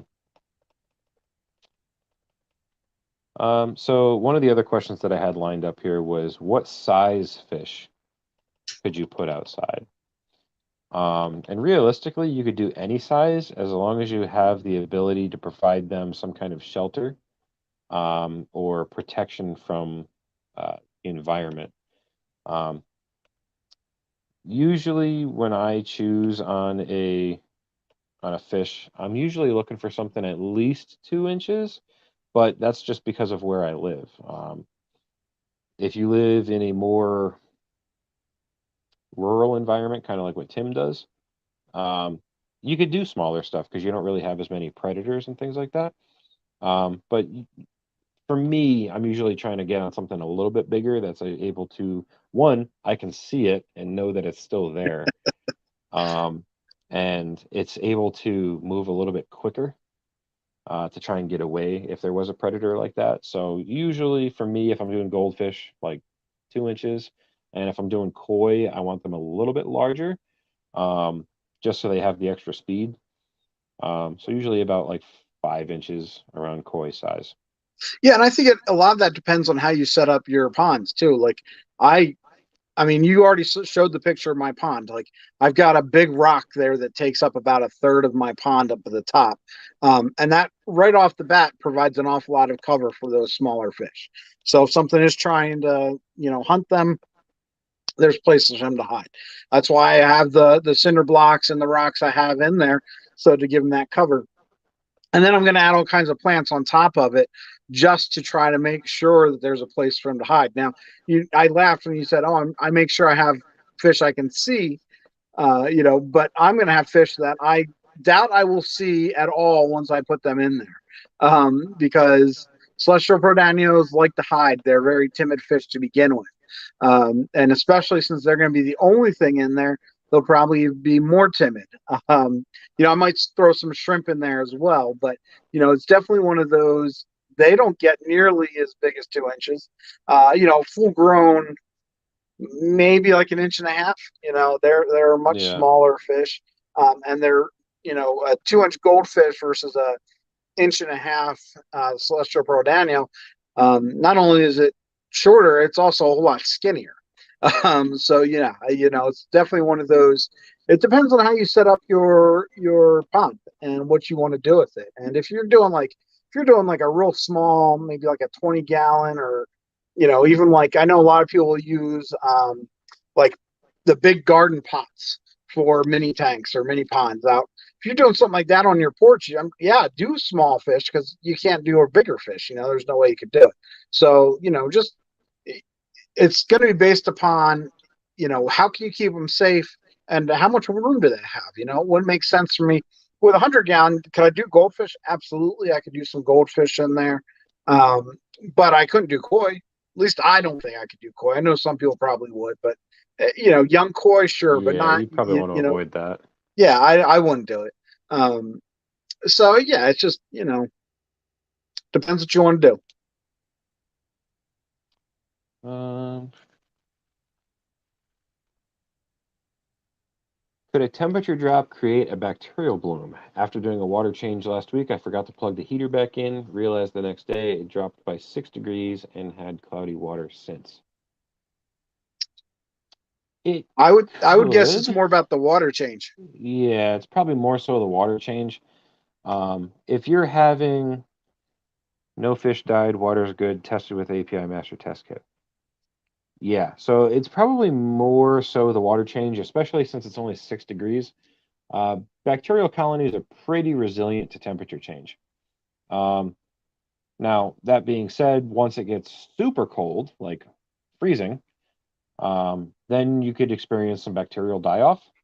Um, but it's pretty resilient in my experience, especially having the pressure filter. It's not really a canister filter. They consider it a pressure filter on the pond outside. I never really had any bacterial blooms or anything like that unless it got down to freezing temperatures.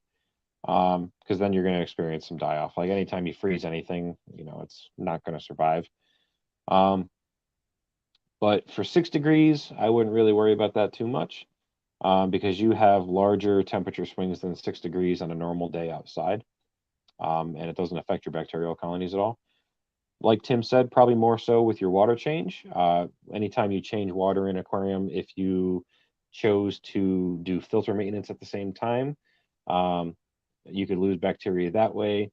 Or if you took a longer amount of time than what you normally do while you're lowering, I'll use this as an example back here. If you have driftwood in your aquarium, um, probably not the best one. You can't really see it that well, I don't think. But there's a piece of driftwood right here. If you lower the water down past that driftwood, and the driftwood and glass and everything is allowed to dry before you fill it back up, any bacteria that's on your driftwood or your glass or your stone plants, anything like that, you're going to have that die off, because once it becomes dry and it dries up, it dies. So if you fill that back up, anytime you lose bacteria, you're going to have a bacterial bloom for your bacterial colonies to try and reestablish that. Yeah, Yeah. I actually have had that happen to me quite a few times when I've been working on um, my guppy tanks. Because my guppy tanks are so overstocked, I oftentimes will do very large water changes. So, like my 29-gallon guppy tank might have 300 guppies. Well, 300 guppies make a lot of waste, so I do big water changes. And if I do like a 75% water change, I won't change any of the filter. Like I won't clean that out when I do that. But just even doing that 75%, there's a good chance I'm losing a lot of that bacteria that's on the glass. And then I'll see a bacteria bloom for another day or two. And a bacterial bloom is not like literally when you have a bacterial bloom, the answer is don't do anything because it's going to correct itself quickly.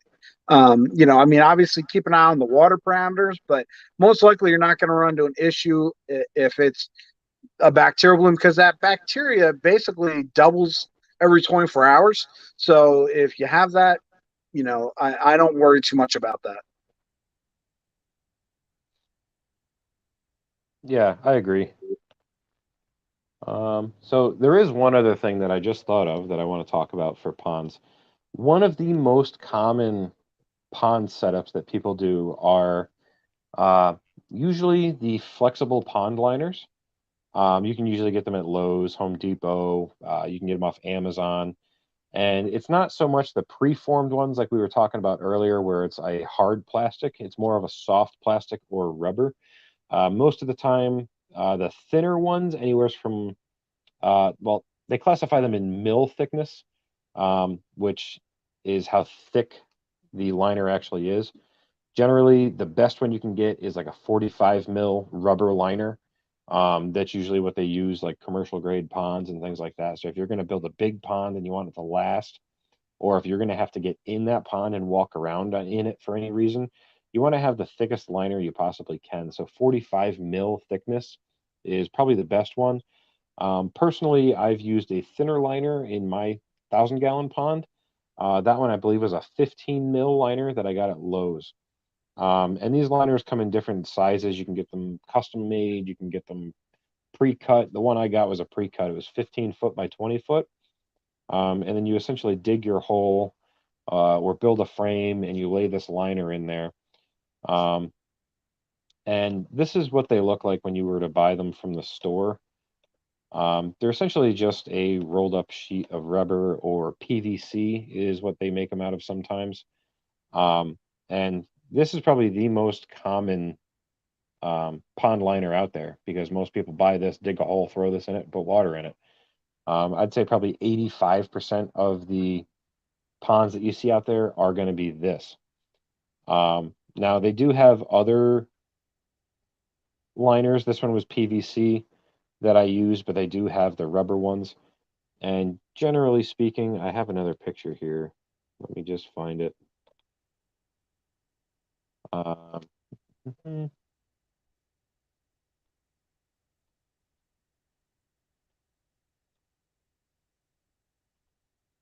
Takes a while to bring these up sometimes. So like generally speaking, this is what most people are going to use when they set up their pond. And there's nothing wrong with using these, but it definitely takes a lot more work to set something up like this. So if you're considering setting up a pond, kind of take the cost of it and the amount of effort that you want to put in and kind of toss it back and forth, because this is your cheapest option, but it's going to take the most amount of work, which is like what I went with.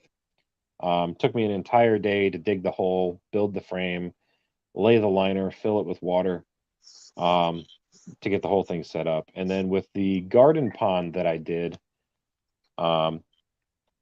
which I don't know if I still have that one.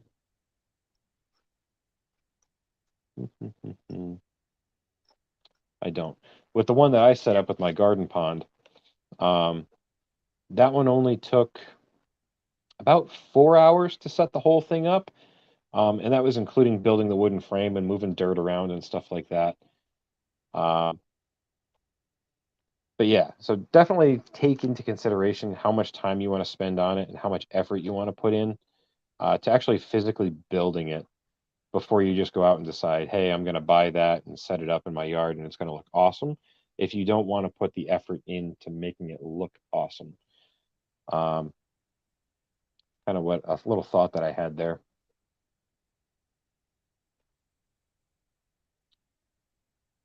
Yeah, it took me about 10 minutes to set my pond up. Yeah, I yours had was to quick pull and it from easy. my car and put it in my garden.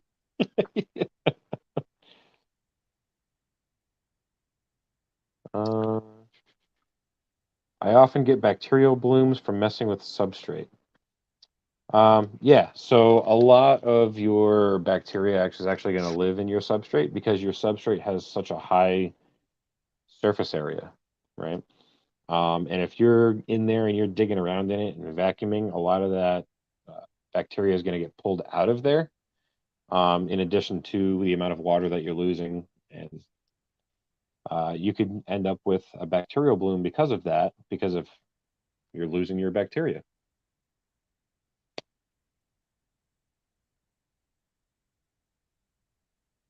Yeah, it's funny because I don't think a lot of people think about that, because when you're, especially when you're first starting off, you oh, I gotta clean my gravel, I need to vacuum my gravel. If you're not doing a lot of plants, especially, people think like, oh yeah, I gotta do that. And a lot, I mean, there is benefits to it. There's not like, there are reasons to do it, to vacuum your gravel, but it's one of those, you got to weigh the options, and weigh what makes sense for you. So Travis and I have talked before about, like, I don't grab my vacuum at all, or yeah, gravel vac my my substrate at all, but I also have plants everywhere, and clearly you can see that my tank has plants basically growing everywhere. But that's one of those pieces we don't talk about a lot of times when we talk about, oh yeah, clean the aquarium and here's how you do it, is all the bacteria that also is going to be impacted by that. Yeah, definitely.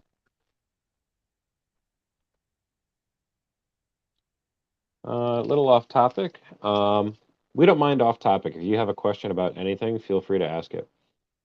What do you think about fish bowls? Been offered a very large bowl. Love the look, but people say they aren't good for fish. Generally speaking, fish bowls are not usually large enough for fish. I know there's a lot of tanks out there too that are made in the bowl form, like the Bio Orb.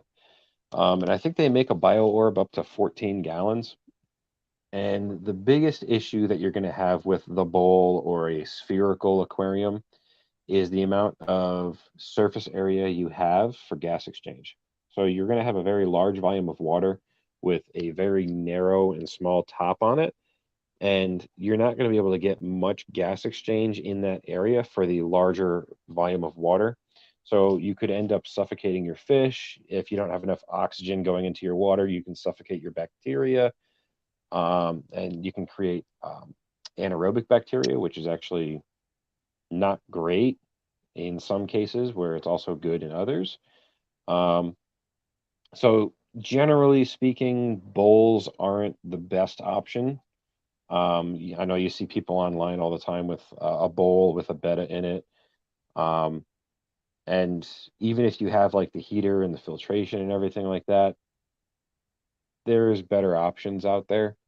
I mean, if you're in a pinch, you could use it, but I probably wouldn't set it up as a long-term thing. So I think bowls are one of those. There are some people who can do it, and they can do it very well, but typically they're much more experienced fish keepers. And it does. There's a lot of negatives to them. The other thing, and you didn't even mention this, like when you have that curved glass, all of a sudden your fish don't look nearly as natural in it because you're always going to get like this magnification to it. So that's not always great. But I actually was thinking about adding a bowl to my pond. Which what I was thinking about doing to my pond is actually, but it won't make a difference for my fish, so I'm not going to.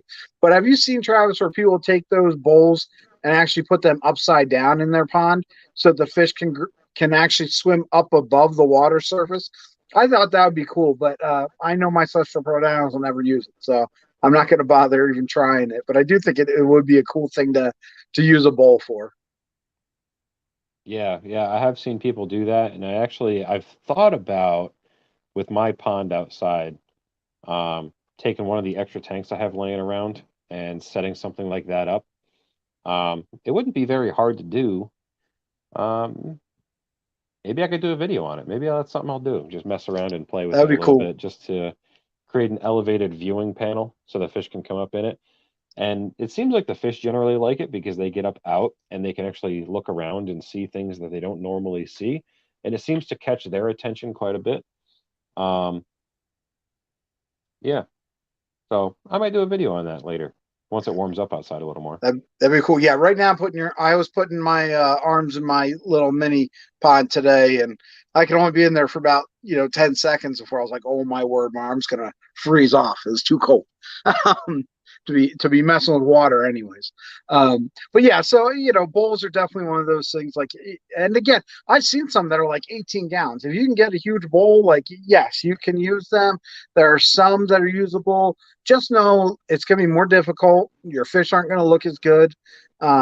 Usually the ones that end up I really like are the ones that are very heavily planted. And just, but those are done by some very advanced aquarists a lot of times with all kinds of CO2 and that kind of thing, because it's hard. Like, even think about a heater. Well, what kind of heater are you going to put in there? Are you going to they make some different base plate heaters, but if it's actually big enough, I don't know if they make a heater big enough for some of those. So you could do some cooler water fish that are especially like nano fish, that might work for you. But it just, yeah, like the whole everything about the bowl makes it a little bit more complex. Yeah, which generally that's why most people tend to avoid them, just because trying to get something like that to work, unless you're like what Tim was saying, unless you're a little bit more experienced and know how to get those workarounds, um, generally speaking, your fish probably isn't going to live very long. So that's usually why most people avoid them. And we do have one comment here saying that they're actually against the law in Italy. Huh. That's kind of interesting. And it makes sense to me. Now in Pennsylvania or in the United States, we sell the most ridiculous thing for fish, and we allow a lot of things that are just that, in my opinion, are just plain abusive to fish. And but I think a lot of countries that are more sensitive to those things, yeah, I'm not surprised. When you go to like here, there's a couple of fish stores you can go to, and they are selling these gallon-sized bowls, and there's again, very experienced fish keepers can do it. There are certain things you can keep in them, but putting a goldfish in a gallon-sized bowl is not a great idea. And I think that's where a lot of people think. Like, I remember as a kid seeing people like try to do that. Like, oh, I got your fish tank, and all it was a bowl, and then they put a goldfish in. And why did you do that? Well, because I remember when I was a kid, all the cartoons had a little fish bowl with a goldfish in it. So why wouldn't you? You know, so I do kind of appreciate the fact that maybe they're not allowing that in certain places. Here in the U.S., I'm kind of I mean I am not about regulating that stuff. Like, so from a political standpoint, I don't agree with it, but from a caring for fish, yeah, I don't like the fact that they have those things available. Yeah, and a lot of the stuff that's sold in the stores around here, a lot of these companies come up with, I'm going to call them gimmicky products, just to try and make money off of people who don't know any better. And bowls kind of fall into that category a little bit.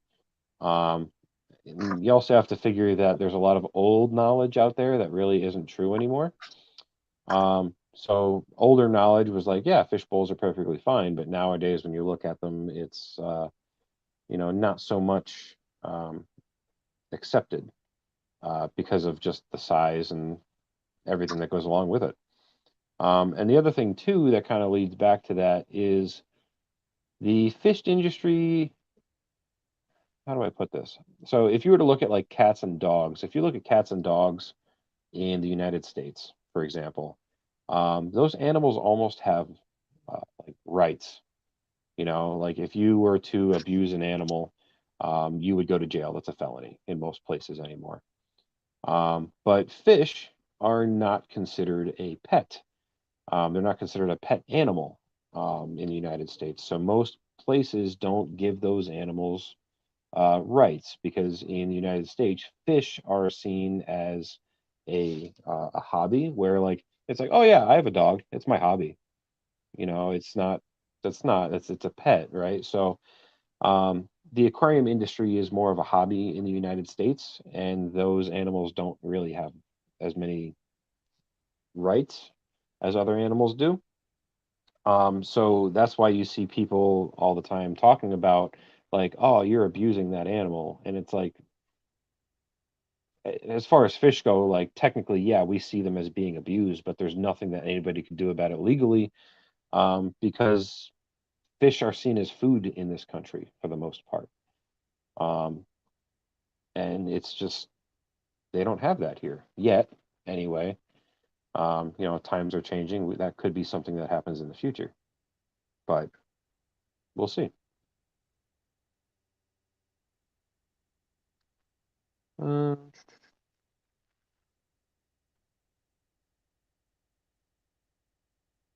I'm finding my 6-gallon nano tank to be a pain. None of the fish look happy.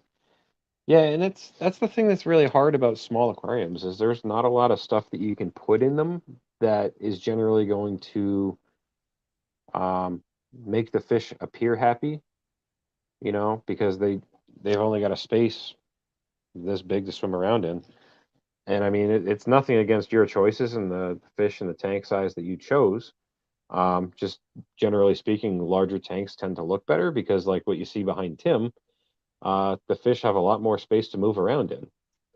So it's not really like fish can show emotion like other animals can either. So it's kind of more like a human perception. Yeah, and it's one of those the 6 gallon. I think you can do a lot of things in a 6 gallon, and the fish will be happy. I mean, and we even talked before, Travis, about your bettas and actually how they seem to do better with less water than they were with your 10 gallons. Yep. So I think a lot of it does depend on the fish and on the setup and things of that. And again, you can do some things in small tanks that the fish can be, at least in my thought, like they seem to be very happy.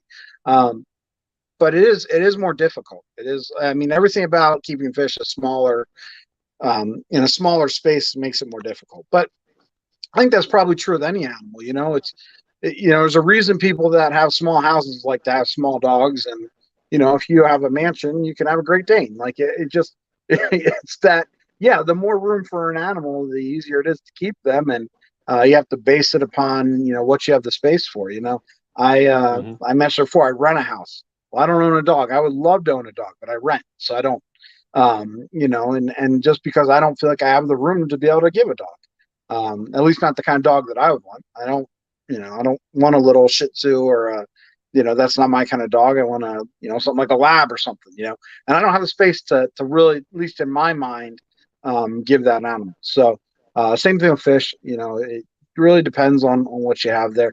And with that 6 gallon nano tank, if you're not doing well with those, maybe you think about going to shrimp or something, because 6 gallons for shrimp is way more than they need.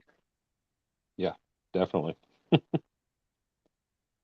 So we are at the bottom of the chat and we are getting pretty close to 2 hours. So if you guys have any last minute questions here, go ahead and throw them in the chat there. It doesn't even have to be pond related, can be anything at all if you have any questions.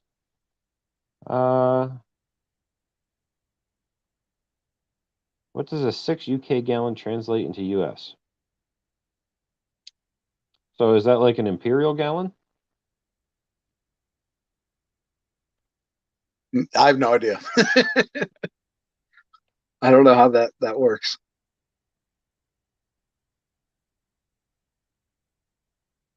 Let me look it up.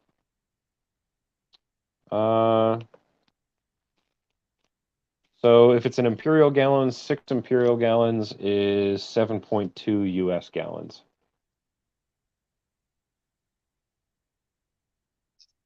I have a hard enough time with the liter to gallon conversion. I can't. Yeah. See, that's a unit of measure that you don't really see too often. Yeah. Because in the fish tank world, it's 95% of the time liters and gallons. Unless you go to Australia and then they just talk about how big their tank is in feet, for whatever reason. But Didn't know that, but okay. yeah, down in Australia, whenever they talk about a feet, it's like, oh, my tank is 3 feet or my tank is 4 feet.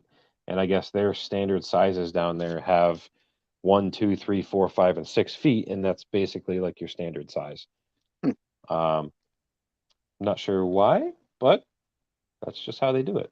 Makes sense. It's one of those. I think I don't know. In the U.S., we have so many options. And I was thinking, even with like that smaller fish tank thing, like there's a big difference between, like I had a 5 gallon, more of a column like setup, um, 5 gallon column tank, and I hated it.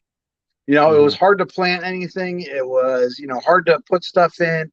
The fish, there's not enough, to me, not enough space for most fish to swim in. And I absolutely, like, I thought I was going to like it, but it was actually one that I remember watching like an aquarium co-op video that he recommended. And I got it and was like, no, I can't stand this thing. I think it was like a Marine Land 5 gallon column tank, whatever. But give me a 5 gallon, normal 5 gallon tank, or that 5.5 gallon tank, I guess. And I love it, so it's not even just about the size of the tank, it's also like the layout. But yeah, we have more options in our country than you can believe. Up from, we have stuff that's like a half gallon that they sell as fish tanks to, I don't know. I probably the biggest. I mean, is anything bigger than the 300 gallon that's actually made Like commercially? commercially? Yeah. I mean, I know we have up to 300 gallon commercially made tanks, so there might be stuff bigger. I don't know, or you might start running into having to special order stuff at that point. But I mean, I you think don't about like, think so. yeah, so anywhere from a half gallon to 300 gallon, and everything in between. Like, there's just thinking of, yes, there's your 55. There's also a 56 gallon. There's a 60 gallon, a 65 gallon. And then you get to the 75 gallon, and so it's just No, there's kind of one actually of a those. 72-gallon boat front too, Oh and the yeah, 72 75 gallon boat gallon. front. Like it's So a whole thing. yeah, Yeah. so there's any size you want, and any format you want, basically you can get here in the US.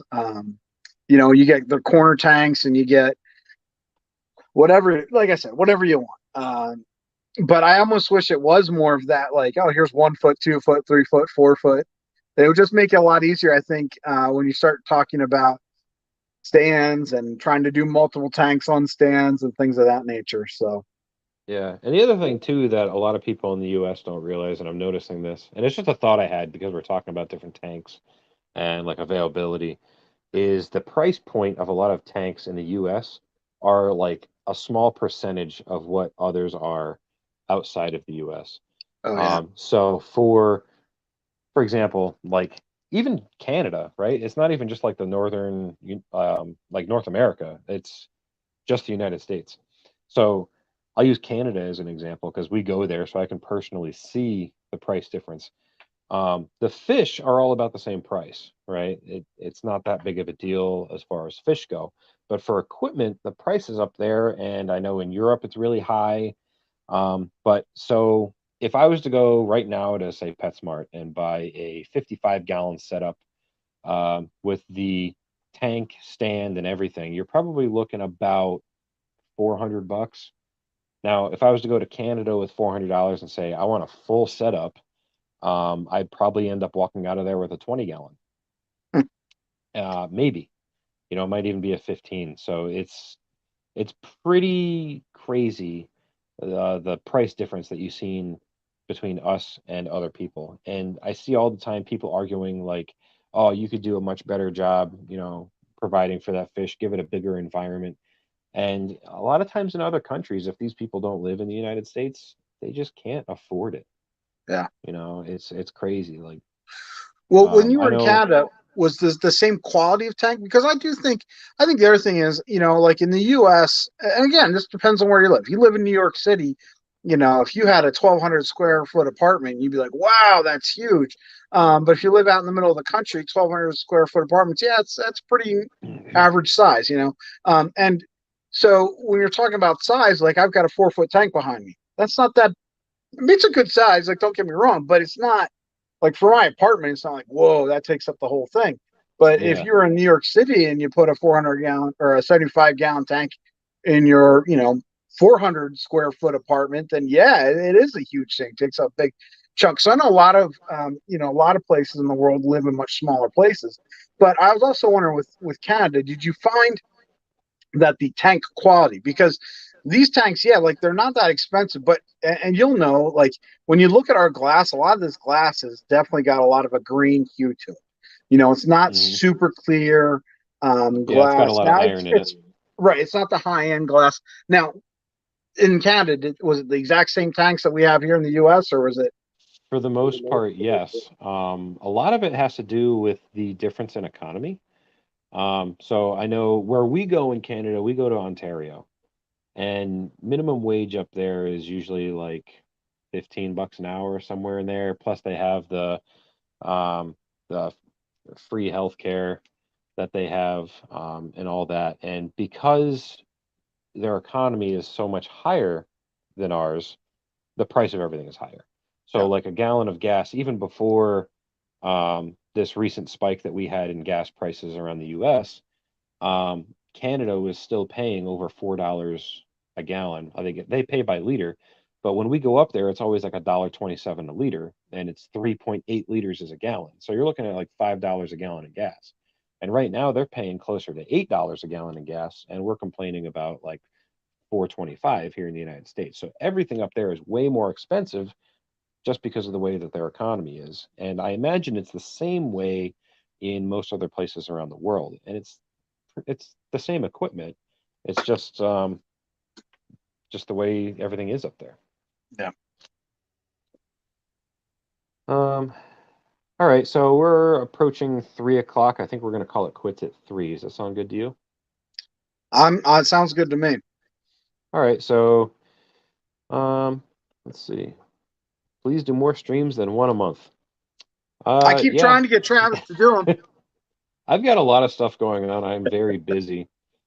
Um, very, very busy. I was going to film in the fish room today, but I couldn't get a good Wi-Fi connection in there. So I actually ended up coming back out here in front of the 10-gallon rack. Um, but I couldn't film in there for the longest time because I had chickens in there. I was raising some chickens up. So with raising chickens up, I had to build a whole nother chicken coop outside and all kinds of crap out there. And it's been crazy trying to get the aquaponics system running again, do a bunch of garden work. Yeah, things have been crazy. be married, have a kid, all that kind of stuff too. Yeah, yeah, life. Um, Also, I'll ask one more thing. This is kind of more of a personal thing for me, but if you've made it all the way to the end, we'll do a little bit of an Easter egg. Um, so about 2 weeks ago, I went and got a tattoo. And in case you're wondering what it was, it's kind of obvious it would be a fish, right? So I basically had the line work done, and I'm looking for color ideas. So if you guys want to drop some color ideas, we can go ahead and leave that as an end of stream topic. But I mean, whatever you guys think would suit a koi and a lotus flower, go ahead and leave some comments and ideas because I'm open to them. I kind of have something in mind already, but let's see what you guys think. I don't have any fish tattoos. No. I don't plan on getting any either, in all honesty. Yeah. I've got other tattoos, but I don't plan on fish. Yeah. I don't I know, liked something it. about having a guppy or something just doesn't feel quite right. So, Right. All right, guys. Well, it is 3 o'clock, so we're going to call it quits on this stream. I just want to thank everybody that came in, asked questions, and spent some time with us. Say thank you to you guys. And Tim, you got anything for closeout? hit the subscribe button. If you made it this far, hit the subscribe button. If you're not already subscribed, that's all I'd ask. Help Travis grow, and then come check out up my channel. And if you like what you see over there, hit subscribe over there too. All right, sounds good. Yep, make sure you hit the subscribe button on both channels. So for now, that's it for this time. Thank you guys for watching Fish Aquatics and Ian's Fish Room, and we'll see you guys in the next one.